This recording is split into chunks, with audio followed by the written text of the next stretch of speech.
Pass லைவ்ல வந்து பாத்தீங்கன்னா ஏகப்பட்ட சம்பவங்கள் நடக்குது. ஒரு பக்கம் வந்து பாத்தீங்கன்னா சிவகுமார் தீபக்கை பார்த்து சார் நீங்க பேசுறதெல்லாம் சரியில்லை, ஒழுங்கா பேசுங்க பாத்துங்க அப்படின்ற மாதிரி ஓப்பனாவே சொல்லிட்டாரு. அதை ஒரு பக்கம் பாக்குறோம். அடுத்து ஆனந்திக்கு ஒரு பக்கம் மஞ்சுரி டீச்சர் போய் அட்வைஸ் பண்றாங்க. இதுல ஆனந்தி பழியை தூக்கி வேற மேல போடுறாங்க. அது ஒரு பக்கம் பார்க்க முடியுது. அடுத்தது பவித்ராக்கு எச்சரிக்கை கொடுத்த பிரின்சிபல், அதுக்கப்புறம் அப்பாலஜி லெட்டர் எழுதுங்க அப்படின்ற ஒரு சில சம்பவங்களும் இருக்கு. அதுக்கப்புறம் பாய்ஸ் டீம் எங்க கிட்ட பவித்ரா வந்து மன்னிப்பு கேட்டே ஆகணும், நாங்களாம் சும்மா இருக்க மாட்டோம் அப்படின்ற மாதிரி நிறைய சம்பவங்கள் நடந்துட்டு இருக்கு. எல்லாத்தையும் டீட்டெயிலா பார்த்துருவோம். வணக்கம் மக்களே, நேஷனல் ரூட்ஸ்ல இருந்து உங்கள் மணிவண்ணன். சேனலுக்கு புதுசா இருந்தீங்கன்னா சப்ஸ்கிரைப் பண்ணுங்க, வீடியோ பிடிச்சிருந்தா லைக் பண்ணுங்க, கண்டென்ட்டுக்குள்ள போயிடலாம். ஆக்சுவலா என்ன பண்ணிட்டாங்க, நேற்று நைட்டு ஃபுல்லாவே ஒரு திருட்டு சம்பவத்தை பண்ணிட்டாங்க ஆனந்தி. ஸோ காலைல வந்து சாப்பிடும் போது என்ன பண்ணிருக்காங்க, சாப்பிடும் போது வந்து பிரின்சிபல் மேடம் வந்து நீ வீட்டுக்கு போ, கிளம்பி போ அப்படின்ற ஒரு டைலாக சொல்லிட்டு இருக்காங்க வர்ஷினி. அதனால கோச்சுக்கிட்டு போய் பெட்ரூம்ல உட்காந்துட்டு அழுதுட்டு இருக்காங்க. பாய்ஸ் ஹாஸ்டல்ல, கேர்ள்ஸ் ஹாஸ்டல்ல போய் அழுதுட்டு இருக்காங்க ஆனந்தி. அங்க சமாதானப்படுத்த போனாங்க யாரு, மஞ்சுரி டீச்சர். அதுக்கு முன்னாடி மோரலே இல்லாத ஸ்கூலுக்கு எதுக்கு மோரல் டீச்சர், எப்படி இதெல்லாம் மாதிரி பண்ணலாம், ஏங்க என்ன மட்டும் எல்லாரும் சொல்றாங்கன்ற மாதிரி ஒரு பக்கம் வந்து அழுது ஒரு டிராமா பண்ணுவாங்களா, அந்த டிராமா பண்ணிட்டு இருக்காங்க ஆனந்தி. அந்த டிராமால என்ன சொல்றாங்கன்னா, ஏன் என்ன மட்டும் எல்லாரும் செய்றீங்க, நான் போயிட்டு சாப்பிட போகும்போது என்ன வீட்டுக்கு போன்னு சொல்லிட்டாங்களா, எங்க பேரண்ட்ஸை ஃபோன் பண்ணி வர சொல்லுங்க, நான் வீட்டுக்கு போறேன், இங்கெல்லாம் என்னால இருக்க முடியாது, வீட்டுக்கு போறேன்ற மாதிரி மஞ்சுரி கிட்ட ஒரு அடம் பிடிக்கிறாங்க ஆனந்தி.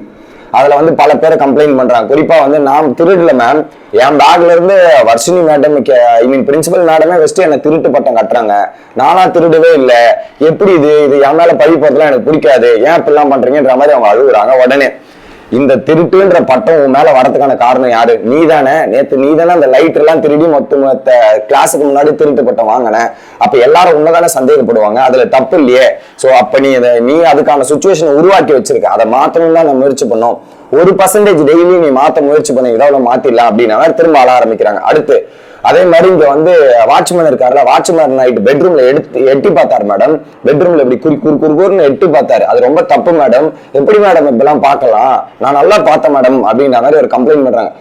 வாட்ச்மேன் எட்டி பார்க்கலங்க, அவருடைய டியூட்டி தான் பண்ணாரு, நீங்க அப்பெல்லாம் பேசாதீங்க மஞ்சுரின்ற மாதிரி புரிய வைக்கிறார். அவருடைய டியூட்டியை பார்த்திருக்காரு தவிர்த்து வேற எதுவுமே இப்படி இல்லை மேம் அப்படி இல்லைன்ற மாதிரி ஒரு கம்ப்ளைண்ட் பண்றாங்க. சோ அவங்க வந்து நான் திருடல, மத்தவங்க எல்லாம் திருடலன்னு சொல்லிட்டாங்க. சோ வாட்ச்மேன் இப்படி பண்ணாருன்றத ரெஜிஸ்டர் பண்றாங்க. இது ரெண்டும் நடக்குது. அந்த இடத்துல மஞ்சுரி வந்து கூல் பண்ணிட்டு ஒன்றும் பிரச்சனை இல்லை, உனக்காக நான் போய் பேசுறேன், சாப்பிடுன்ற மாதிரி சொல்லிட்டு மஞ்சுரி வெளியே போயிடுறாங்க.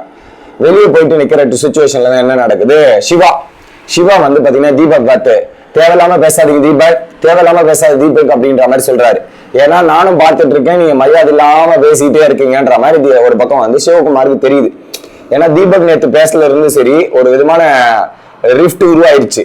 ஓகே, சோ அவர் வந்து தொடர்ந்து பேசுறது எல்லாமே கொஞ்சம் கடுப்பாகுது போது, அதான் கூப்பிட்டு சொல்லிட்டாரு தேவையில்லாம பேசாதீங்க, அதெல்லாம் பண்ணாதீங்கன்ற மாதிரி சொன்ன உடனே மிரட்டாதீங்க, எப்படி தீபக் மிரட்டாதீங்க எங்களை, ஃபர்ஸ்ட் நீங்க கேரக்டர்ல இருங்க, கேரக்டர் விட்டு வெளியே வரீங்க அப்படின்ற மாதிரிலாம் சொல்றாரு.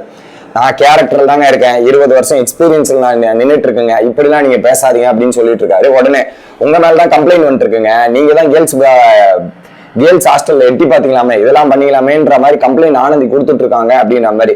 நான் அதை ஸ்டாஃப் கிட்ட பேசியிருக்கேன், நீங்க சொல்ல தேவையில்ல கிளம்புங்க, பிரின்சிபல் கிட்ட சொல்லிட்டீங்கன்னா போங்க, அதை நான் எப்படி பேஸ் பண்ணணும்னு எனக்கு தெரியும், நீங்க கிளம்புங்க அப்படின்ற மாதிரி சொல்லிட்டு தேவையில்லாம பேசாதீங்க, தேவையில்லாம இருக்காதீங்கன்ற மாதிரி ஒரு பக்கம் வந்து சிவா வந்து தீபக் அட்டாக் பண்ணி சொல்லிட்டார். நீங்க தேவையில்லாம பேசாதீங்க, தேவையில்லாம இன்வால்மெண்ட் கொடுக்காதீங்க, கிளம்புங்க சார் கிளம்புங்க, சொல்லிட்டீங்களா கிளம்புங்க, நான் போசிக்கிறேன் அப்படின்ற மாதிரி சொல்லிட்டாரு. ஸோ இந்த ரிஃப்ட் வந்து பெருசா வெடிக்க போகுதுன்னு நினைக்கிறேன். ஏன்னா தீபக் பண்றது எல்லாமே அவருக்கு பிடிக்கல, அவர் பேசுறது எல்லாமே ஒரு மரியாதை குறையாதான் அவர் பேசுறாரு அப்படின்ற மாதிரி தான் இருக்கு. என்ன பண்ணுவீங்க அப்படிதான், இப்ப மரியாதையோட பேசுறேன் பாருங்க அப்படின்ற மாதிரி ஃபர்ஸ்ட் பேசுற டோனுக்கும் அதுக்கப்புறம் மரியாதையோட பேசுறேன் பாருங்க டோனுமே டிஃப்ரெண்டா இருக்கு. கேரக்டர் ரோல்ன்ட்டு பண்ணிட்டு போயிடுவாரு. இந்த மாதிரி ஒரு சம்பவங்கள் ஒரு பக்கம் நடந்துட்டு இருக்கு. இதற்கு நடுவில் பவித்ரா அவர்கள் என்ன பண்ணாங்கன்னா தண்ணி ஊத்தி விளையாடுறது. ஏன்னா பாய்ஸ் ஹாஸ்டல் கேர்ள்ஸ் ஹாஸ்டல்ன்றதால தண்ணி ஊத்தி விளையாடிட்டு இருக்காங்க. ஸோ அந்த தண்ணி ஊற்றும் போது அது மைக்கு பக்கத்துல போயிட்டு தீபக்கோட மைக்ல தண்ணி பட்டு இருக்கு. அது ஒரு கம்ப்ளைண்டா ரைஸ் பண்ணிட்டாங்க, மைக்ல ஊத்தக்கூடாது, ஆக்சுவலா தண்ணி மைக்ல ஊத்தினா பிக் பாஸே திட்டுவார். அதை பவித்ரா விளையாடுறன்ற பேர்ல இது ஒரு சம்பவத்தை பண்ணிட்டாங்க. பண்ணதுக்கு அப்புறம் வந்து பாய்ஸ்லாம் வந்து கம்ப்ளைண்ட் பண்ணிட்டாங்க, இந்த மாதிரி தண்ணி ஊத்திட்டு விளையாடுறாங்க, இதெல்லாம் இதுவா இருக்குன்னு போது அருண் போயிட்டு ஒரு எச்சரிக்கை கொடுத்தாரு, பவித்ரா இந்த மாதிரிலாம் போய் பண்ண கூடாது, மைக்ல தண்ணி ஊத்தி விளையாடுறதுலாம் ரொம்ப ரொம்ப தப்பு, நீங்க ஏன் இப்பெல்லாம் பண்றீங்க, இப்பெல்லாம் பண்ணக்கூடாதுன்றத அருணும் ஒரு மிகப்பெரிய எச்சரிக்கை வந்து பவித்ரா கொடுக்குறாரு. ஓகே, அதே பிரின்சிபல் மேடம் கிட்ட பேசும்போது அவங்க ரொம்ப ஆஷா பிகேவ் பண்றாங்களா, ஃபைல தூக்கி போடுறாங்க, ரூடா பேசுறாங்க, ரூடா பிகேவ் பண்றாங்க, இந்த மாதிரி சம்பவங்கள் எல்லாம் பண்றாங்க, என்னாலாம் இருக்க முடியாது அப்படின்ற மாதிரி பவித்ரா கோச்சுக்கிட்டு போறாங்க. உடனே மஞ்சுரி டீச்சர் போயிட்டு இதை பாருங்க, நீங்க பண்ணது சொன்ன தவறு பவித்ரா, நீங்க வந்து சாரி கேளுங்க, ஐ மீன் நீங்க மேனேஜ்மெண்ட் கிட்ட வந்து சாரி கேட்டீங்க, அதை தப்புன்னு உணர்ந்துட்டீங்க. ஆனா நீங்க சாரி போயிட்டு அந்த பர்சன்ஸ் கிட்ட கேட்கணும். பர்டிகுலர் பர்சன் யார் மேல தண்ணி ஊத்துனீங்க, யார் மைக்ல பட்டுச்சோ அவங்க கிட்ட போய் சாரி கேட்கணும்னா என்னால கேட்க முடியாது மேடம். நான் ஏன் மேடம் கேட்கணும்? கேட்கறது நான் மேனேஜ்மெண்ட்ல கேட்டுட்டேன். அவங்க கிட்ட எல்லாம் போய் கேட்க முடியாது, இதெல்லாம் பண்ண முடியாது, நீங்க கிளம்புங்க அப்படிங்கிற மாதிரி பவித்ரா ஒரு ஆட்டிடியூடோட பதில். மேடம் என்கிட்ட மட்டும் வந்து பேசுறீங்க, அங்க பிரின்சிபல் மேடம் அந்த மாதிரி பேசுறாங்களா, அவங்கள ஏதாவது போய் கேட்டீங்களா? அவங்க பிரின்சிபலா இருந்தா அப்படி பேசுவாங்களா அப்படின்ற மாதிரி ஒரு விஷயத்த சொல்றாங்க. அவங்க உடனே வந்து என்ன பண்றாங்க, அவங்க கரெக்டா தான் சொல்லியிருக்காங்க, நீங்களும் பிரின்சிபல் மாதிரி தான் பிஹேவ் பண்றீங்க பவித்ரா. பிரின்சிபல் அப்படி பிஹேவ் பண்ண நீங்க எப்படி பிஹேவ் பண்ணீங்களா, நீங்களும் ஒழுங்கா பிஹேவ் பண்ணுங்க அப்படின்ற மாதிரி மஞ்சுரி சொல்றாங்க. சரி சாரி எல்லாம் கேட்க முடியாது, நான் பிஹேவ் பண்றேன் அப்படின்னு சொல்லிட்டு சரி அப்பாலஜி லெட்டர் எழுதி கொடுங்கன்னா நீங்களே எழுதி எடுத்துருவாங்க மேடம், நான் சைன் போட்டு கொடுக்குறேன். மத்தவங்க எல்லாம் மன்னிச்சு விடுறீங்க, என்ன மன்னிச்சு விட மாட்டீங்களா? நீங்க அப்பாலஜி லெட்டர் எழுதிட்டு வா, மன்னிச்சு விடுறோம், அப்பதான் நீ அடுத்த வாட்டி தப்பு பண்ணா அந்த அப்பாலஜி லெட்டர் காட்ட முடியும், எழுதிட்டு வா அப்படின்ற மாதிரி ஒரு பக்கம் பவித்ராவை அனுப்பிச்சு விடுறாங்க. இது ஒரு பக்கம் நடக்க, அதுக்கு எக்ஸாக்ட் ஆப்போசிட்டா என்ன நடக்குதுன்னா, ஒரு பக்கம் தீபக் அந்த பொண்ணை வந்து மன்னிப்பு கேட்க சொல்லுங்க. அருண் சார், தீபக் பவித்ரா வந்து என்கிட்ட மன்னிப்பு கேட்கணும், மன்னிப்பு கேட்டதான் நான் அதை அக்செப்ட் பண்ணிப்பேன், இல்லைன்னா என்னால அக்செப்ட் பண்ணி ஏத்துக்க முடியாது, அவ தண்ணி ஊத்துறது என் மைக்கு போகுது, என்னோட உரிமை பழுது அப்படின்ற மாதிரி பேசணும்னு அருண். இல்லைங்க அந்த பொண்ணு எல்லாருக்கிட்டையும் வந்து மன்னிப்பு கேட்க முடியாது, அவங்க லெட்டர் எழுத போயிருக்காங்க, நீங்க உங்க போய் வேலையை பாருங்கன்ற மாதிரி சொல்லிடுறாரு. உடனே என்ன பண்றாரு தீபக், போயிட்டு எல்லாருடைய கூட்டத்தையும் கூட்டின்னு வந்துடுறாரு, பாய்ஸ் எல்லாத்தையும் கூட்டின்னு வந்து அந்த பொண்ணு எங்ககிட்ட மன்னிப்பு கேட்டே ஆகணும், மன்னிப்பு கேட்கலாம் நாங்க சும்மா விட மாட்டோம், இதெல்லாம் பண்ண மாட்டோம்ன்ற மாதிரி அருணுக்கு எதிராக போராட்டம் பண்ற மாதிரி சில சம்பவங்கள் நடக்குது. என்னையா பண்றீங்க நீங்க அப்படின்ற மாதிரி தான் இருக்குது. உடனே மஞ்சுரி டீச்சர் வந்து அந்த பொண்ணு அப்பாலஜி லெட்டர் எல்லாருக்காகவும் தான் எழுதுறா, இதுக்கப்புறம் பண்ணா பாத்துக்கலாம், அந்த பொண்ணு அப்பாலஜி லெட்டர் எல்லாத்தையும் சால்வ் பண்ண முயற்சி பண்றா, நீங்க எல்லாம் ஏன்டா இப்படிலாம் பிஹேவ் பண்றீங்க, இந்த மாதிரிலாம் பிஹேவ் பண்ணாதீங்கன்ற மாதிரி மஞ்சுரி டீச்சர் ஒரு பக்கம் அட்வைஸ் பண்ணிருக்காங்க. ஆனா இன்னைக்கு காலில இருந்து பாத்தீங்கன்னா பெண்டு கழுவுது போல இருக்கு.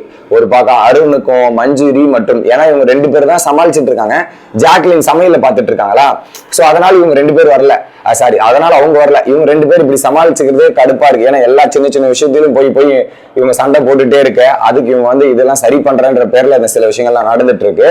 அதுல குறிப்பா அருண் வந்து இன்னொரு விஷயத்தையுமே எச்சரிக்கை கொடுத்துட்டாரு.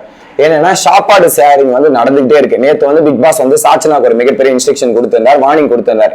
இன்னைக்கும் அதே மாதிரி என்ன பண்ணிருந்தாங்கன்னா, விஜய் விஷால் மற்றும் தர்ஷிகா இவங்க 2 பேரும் எக்ஸ்சேஞ்ச் பண்ண முயற்சி, ராயன் கிட்டையும் எக்ஸ்சேஞ்ச் பண்ற முயற்சிகள்லாம் நடந்து கொண்டு இருக்காது. அப்ப வந்து சொல்லிட்டார், ஆல்ரெடி பிக் பாஸ் வந்து நேத்தே சாச்சனாக்கு வார்னிங் கொடுத்துட்டாரு, தனித்தனி கிராசரிஸ் தான் பண்ணணும்னு சொல்லியிருக்காரு, திரும்ப நீங்க இப்படி பண்ணிட்டு இருந்தீங்கன்னா நல்லதுக்கு இல்ல, பிக் பாஸ் வந்து என்னதான் கேட்பாரு, திட்டுவாரு, தெளிவா இருங்க, சோ இப்ப யாருமே வந்து அவங்களுக்கு கொடுக்கப்பட்ட ஃபுட்டை பாருங்க, இது எதுவுமே பண்ணாதீங்க அப்படின்ற மாதிரி சொல்லி முடிச்சு விட்டாரு. பாவம் அருண் ஒரு பக்கம் கேப்டனாவும் ஹேண்டில் பண்ண வேண்டியது இருக்கு, இன்னொரு பக்கம் வந்து அந்த பிரின்சிபலாவும் ஹேண்டில் பண்ண வேண்டியது இருக்குன்ற மாதிரி ஒரு பிரச்சனையை சால்வ் பண்ணிருக்காரு. ஆனா பார்க்கும்போது நமக்கே பாவமாவும் வருத்தமாவும் தான் இருக்கு. இப்ப என்ன லைவ்ல நடக்குதுன்னா, நம்ம ஃபர்ஸ்ட் ப்ரோமோ பார்த்துருந்தோம் இல்லையா, அந்த லைவ் சீன்ஸ் இப்பதான் லைவ்ல கரெக்டா வந்திருக்கு. சோ அதுல என்ன நடக்குதுன்றதெல்லாம் நான் அடுத்த வீடியோல வந்து சந்திக்கிறேன். வீடியோ பிடிச்சதா லைக் பண்ணுங்க. Bye guys.